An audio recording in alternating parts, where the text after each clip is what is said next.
Brigade ডেকেছে, আমি ব্রিগেডে কে যাবে না যাবে সব নিজ নিজ ব্যাপার, আমি যাচ্ছি না, এটা ক্লিয়ার কথা। তিনি বলেন কেন যাবেন না? আমি যাব না একটা কারণে, যাব না একটাই কারণে, গত পরশুদিন যখন ওয়াকফ বিলের বিরুদ্ধে মুসলিম নিরীহ মানুষগুলো যখন নামলো, তাদেরকে রাজ্য প্রশাসনের পুলিশ যখন মারলো, একটা কেউ এর বিরুদ্ধে প্রতিবাদ করেছে? তোমরা ওয়াকফ বাঁচাতে নেমেছো না যাদের কাছ থেকে দালালির ভাগ পাও তাদেরকে কোলে তোলার জন্য এনেছো? কথা না একটু উত্তরে ঢোকে। মানুষটা ছোট হতে পারি, সাহায্যটা আমার আল্লাহর আছে। মনে রাখবেন, আমি যুক্তি সহ কথা বলছি। এত মিছিল হচ্ছে, একটা মিছিলে শুনেছেন 3টে এমপি কেন ভোট দিল না? এদের বিরুদ্ধে সিএম কি ব্যবস্থা নিচ্ছেন আমরা জানতে চাই। কেউ বলেছেন? কিন্তু আমি বলছি, একটা কেউ বলেছে শুনবেন, একটা কেউ বলেছে শুনেছেন যে আজকে আপনি ওই যে কৃষক বিল যখন বাতিল হয়ে কৃষকদের যখন আইন তৈরি হয়েছিল কালা কানুন, তখন পাঞ্জাব সরকার কৃষকদের সাথ দিয়েছিল, জানেন? আপনি আমাদের সাথ দেন, এ বিষয়ে কেউ কিছু বলেছে? একটা কেউ বলেছে যে আপনার এমএলএরা কেস করছে না কেন, এমপিরা কেস করছে না কেন, ওয়াকফ কমিটি কেস করছে না কেন?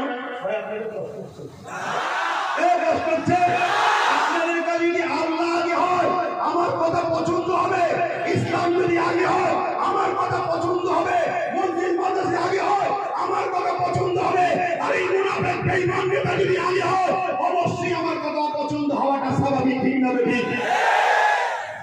মুসলমান দাবি করছো, মুসলমান বুঝি না, ইতিহাস পড়াচ্ছ, এটা আল্লাহর পক্ষ থেকে পরীক্ষা। আমি আবার বলছি, চ্যালেঞ্জ দিচ্ছি, বিজয় আমাদেরই হবে। জোরে বলুন সুবহানাল্লাহ, জোরে বলুন ইনশাআল্লাহ, জোরে বলুন আল্লাহু আকবার। কিন্তু আল্লাহ পরীক্ষা নিচ্ছে, কথা বলে ঢুকছে, যা সময়ের দিকে চলে যাচ্ছে। আমি সংক্ষেপ করছি। ভাঙড়ের মানুষ ক্যানিং, জীবনতলা, বাসন্তী, সরবেরিয়া, বিভিন্ন জায়গা থেকে প্রায় 2-2.5 লক্ষ লোককে আসতে দেয়, একটু আটকে দিয়েছে। কথা বুঝে আসছে? তারপরও যা ইতিহাস হলো সবই আপনারা সাক্ষী আছেন। তো মনে রাখবেন, আমি জানতে চাই এই বিলটা বাতিল করা যাবে না যাবে না? আমি ক্ষুদ্র জ্ঞানের 3টে প্রসেসিং এর কথা বলছি। নম্বর 1 কি বললাম? যে আইন দ্বারা হয়েছে আইনের অস্ত্র দিয়ে কাটতে হবে। দ্বিতীয় নম্বর কি? দ্বিতীয় নম্বর কথা হচ্ছে আইনটা করলো কারা? মোল্লা বরিশালরা, সাধারণ লোকেরা, নাগরিকরা, তারা করে দেবে। যারা রাজ ক্ষমতা যাদের হাতে আছে, এমএলএ এমপি সবাই, কারণ বিধানসভাতেও পাস হয়েছে, বিধানসভা পাস হয়ে কি করে কাজ, এই কি বলে রাজ্যসভাতেও পাস হয়ে গেছে। কথা বুঝে আসছে? তাহলে যে ক্ষমতায় ওরা বিল পাস করেছে ওই ক্ষমতা দখল করতে বুঝছেন?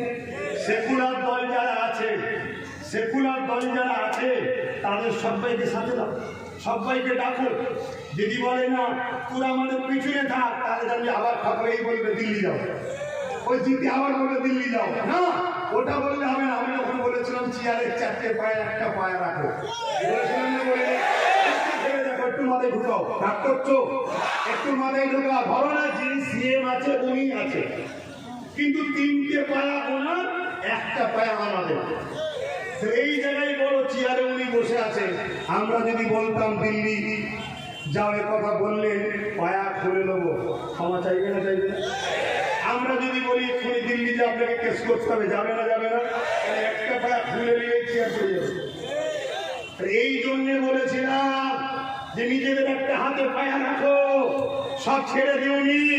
৭৭ বছর ছেড়ে ছেড়ে ছেড়ে ছেড়ে যেই গেছে, একটা প্রবাদ বাক্য আছে, যে কোনো জায়গায় গেলে সেই নাকি ভক্ষণ করে। কথা বুঝে আসছে?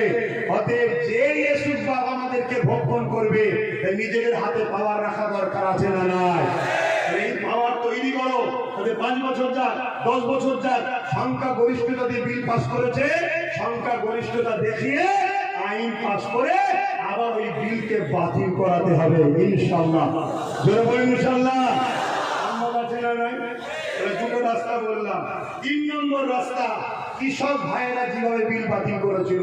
কৃষক ভাইয়েরা কিভাবে বাতিল করেছে জানেন?